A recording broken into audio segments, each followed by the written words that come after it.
my name is Catherine Joseph, and I'm from Dominican College, Fort William. And I am Emily McCallum, and I also go to Dominican College, Fort William. This is ENC News. Our news today is about racial inequalities faced by migrant women workers. Women of colour across the UK already know that experiencing racism and discrimination at the workplace is the norm. According to research done by Ronnie Mo Trust, 75% of women of colour have experienced racism at work. 75% is a huge number, and this seems to be worrying for the next generation. We asked ladies from the Belfast Asian Women's Academy what was their biggest challenge in their career. 8 out of 16 ladies said career progression despite having the necessary qualifications and skills. We are now going to speak with a retired teacher who has lived and worked here for over 60 years. Sheila Chakravarti is a volunteer at Belfast Asian Women's Academy. She has faced her own challenges in her career and will share her lived experience with us. Hello, Sheila. Thank you for taking the time to talk to us. Please, can you share with us what was your biggest challenge in your career? My biggest challenge in my career has been pretty much what everybody else has said, and that is real difficulty in any progression. Despite having the qualifications, despite having a good track record, I was never able to achieve the promotions that other people with lesser qualifications and lesser track records were getting.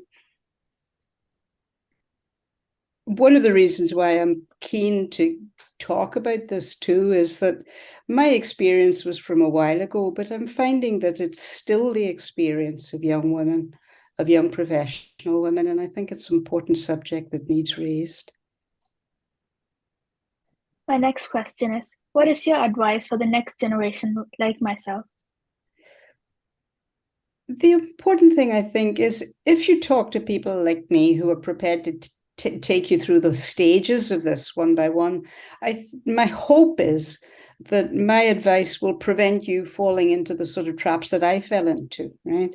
I sincerely hope that when young women of your age and even those a bit older find that they're being socially excluded at work, that they don't think that this is their fault, but they're able to call it out as the beginning of racial discrimination that may eventually end up with them not getting promoted, right?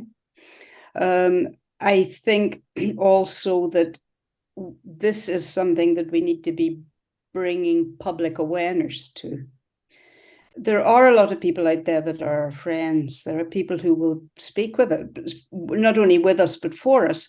But those people are not aware of the extent of the problem. So I think our responsibility is to talk about what the difficulties are and to talk about the various stages. And it is immensely important not to blame yourself.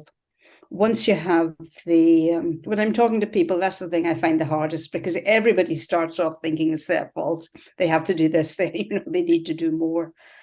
The answer is no. We need to talk about the difficulties and not be afraid of making our voices heard. Those are all my questions. Thank you, Sheila. You're very welcome. Trade union plays a vital role in protecting and advancing the interest of workers. We are now going to speak with Natalie Donnelly, who is a trade union rep. Hello, Natalie. Thank you for joining us. As you know, racism and discrimination exists at the workplace. How important is it for employers to address complaints of racism at work? It's very important, obviously. I mean, employers need to have policies in place to stamp out racism in the workplace, and making sure that complaints are listened to and acted upon is going to be very fundamental in doing that. Otherwise, you've got a workplace where Black and migrant workers will feel like there's no point in complaining, that nothing will be done about it, and they'll get the feeling that they just have to put up with racism, that it's just part of working there. And on the other end, the other side of that is that white local colleagues might feel that it's completely okay to be quite open about being racist and quite open about, giving migrant workers the worst shifts and being openly racist with Black colleagues and so on.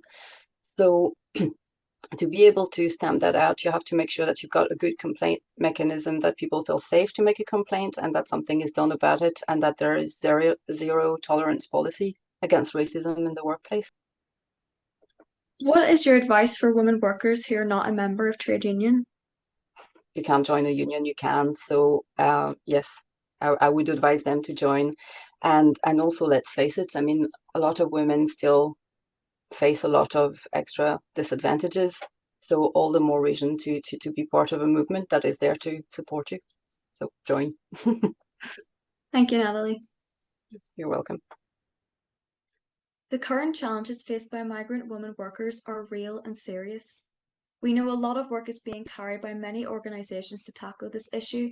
For example, the Race at Work Charter created by the business and community, calling employers to amplify their commitment to improving equality opportunity in the workplace.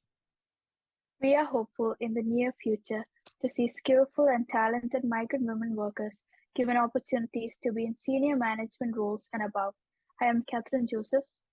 And I am Emily McCallum, and this is E&C News.